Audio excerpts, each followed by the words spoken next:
A similar movement is going on before our own eyes. Modern bourgeoisie society, with its relations of production, of exchange, and of property, a society that has conjured up such gigantic means of production and of exchange, is like the sorcerer who is no longer able to control the powers of the netherworld, whom he has called up by his spells. For many a decade, the past history of industry and of and commerce is but the history of revolt and modern productive forces against modern conditions of production, against the property relations that are the conditions for existence of the bourgeoisie and of its rule. It is enough to mention commerce crisis that by their peri- periodical return put the extent with the entire bourgeoisie social on its trial, each time more threateningly. In these crises, a great part of the existing products, but also the previously created productive forces, are periodically destroyed. In these crises, there breaks out an epidemic that in all earlier epochs, when it seemed an absurdity, the epidemic of overproduction. Society suddenly finds itself put back into a state of momentary barbarism. It appears as if a famine, a universal war of devastation, has cut off the supply of each means of substance. Industry and commerce seems to be destroyed. And why? Because there is too much civilization, too much means of subsistence, too much industry, too much commerce. The productive forces at the disposal of society no longer tend to further the development of the conditions of the bourgeoisie property.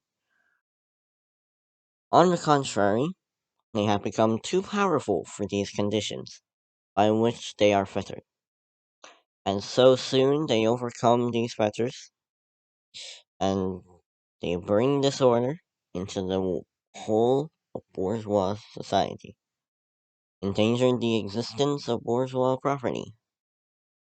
Conditions of bourgeois society are too narrow to compromise the wealth created by them.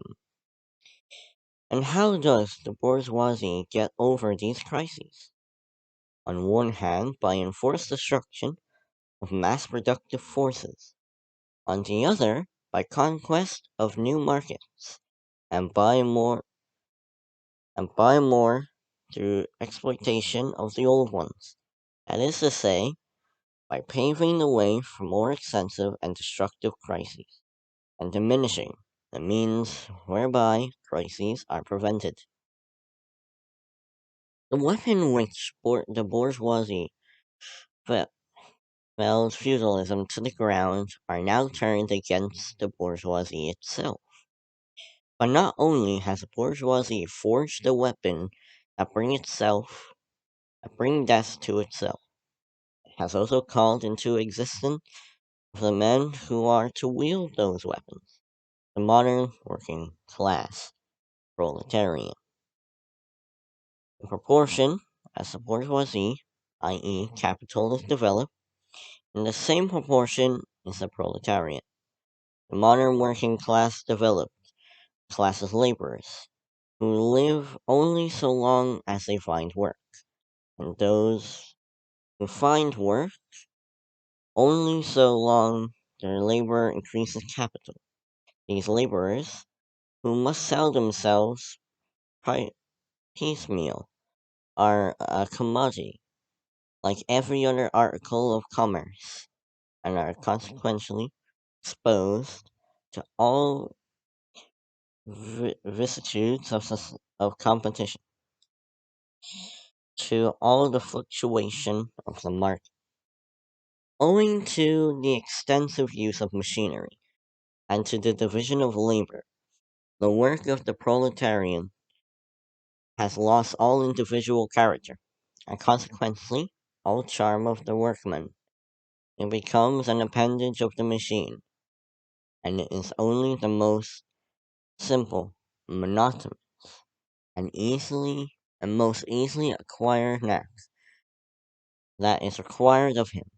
Hence, the cost of production of a workman is restricted almost entirely to the means of substance that he requires for maintenance and for the propagation of his race. But the price of commodity, therefore also of labor, is equal to its cost of production, in proportion, therefore, as the repulsiveness of the work increases, the wage decreases, nay more, in proportion as the use of machinery and division of labor increases. In the same proportion, the burden of toil also increases, whether by prolongation of the working hours, by the increase of work exacted in a given time, or by increased speed of machinery, etc. Modern industry has converted the little workshop of the patriarchal master into the great factory of the industrial capitalists. Masses of laborers crowded into the factory are organized like soldiers. As, as privates of the industrial army, they are placed under the command of a perfect hierarchy of officers, sergeants.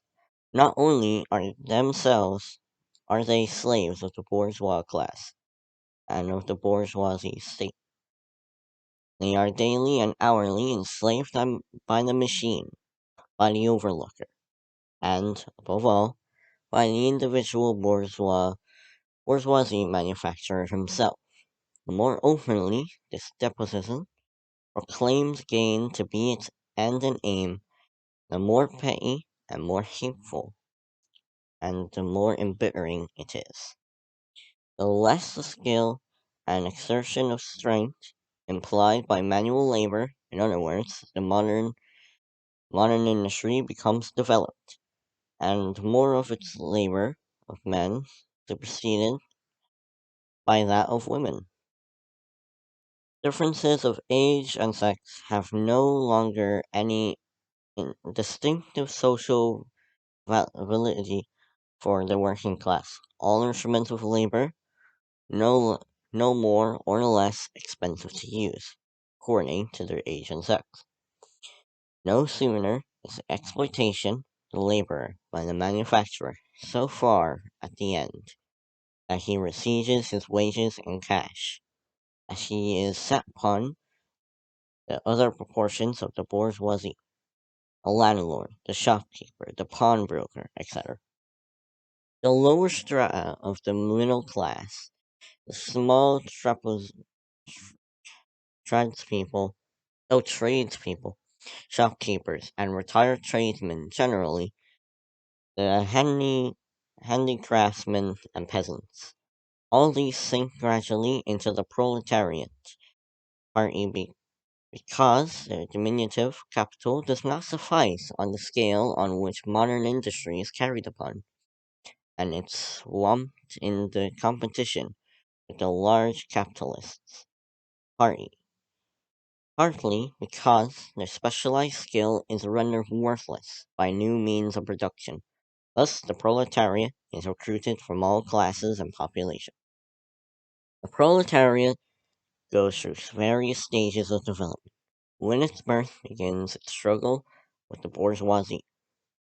It's the first contest carried on by individual laborers, then by the workpeople of the factory, then, then by the operative of one trade in one locality against the individual bourgeois who directly exploits them. They direct their attacks not against the bourgeoisie conditions of production, but at the instruments of production themselves.